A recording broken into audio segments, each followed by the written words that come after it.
Assalamualaikum warahmatullahi wabarakatuh. May 6. What time? Time check 5:16 p.m. Umuulan sa Pilipinas.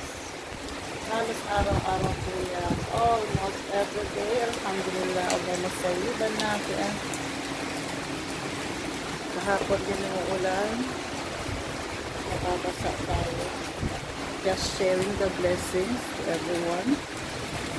Kasi sa bansa kung saan tayo nag-work, sa Qatar, hindi lang umulan, even sa Saudi.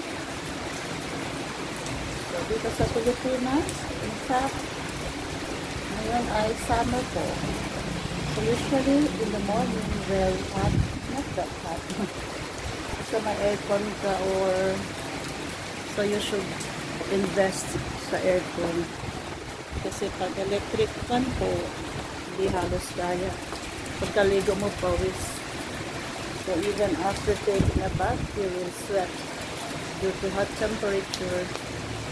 So yan, nagbabasa din ako. I'm here, pero yung tawag dyan ang bisa sa usig. Yan.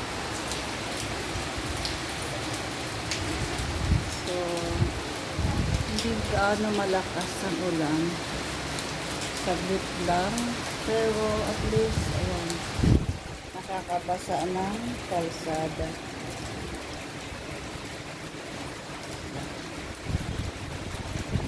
Wala na ating nagtugtong at kasana kawatil aso kasi at kasana kalakang agaban niya wala na inanasa naman ng mga ditang kanina amin birat dito paano hirap na nagpagpilan na doon na tapilaan niya sa iyo atin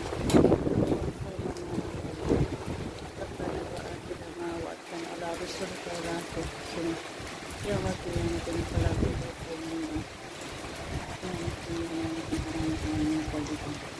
along may gulay ito sa mga Dahil ito yung gusto na kaasawa basta ito ang nagkuha wala sa pinili nagkuha wala man tara bilang sa ilang kakalakad na ito kung mula ako sa pagkawal dito ng shop na nasa ito wala sa dito Apo yung dito, apo yung dito, kapag kainin, ay ito yung dito, dahil kayo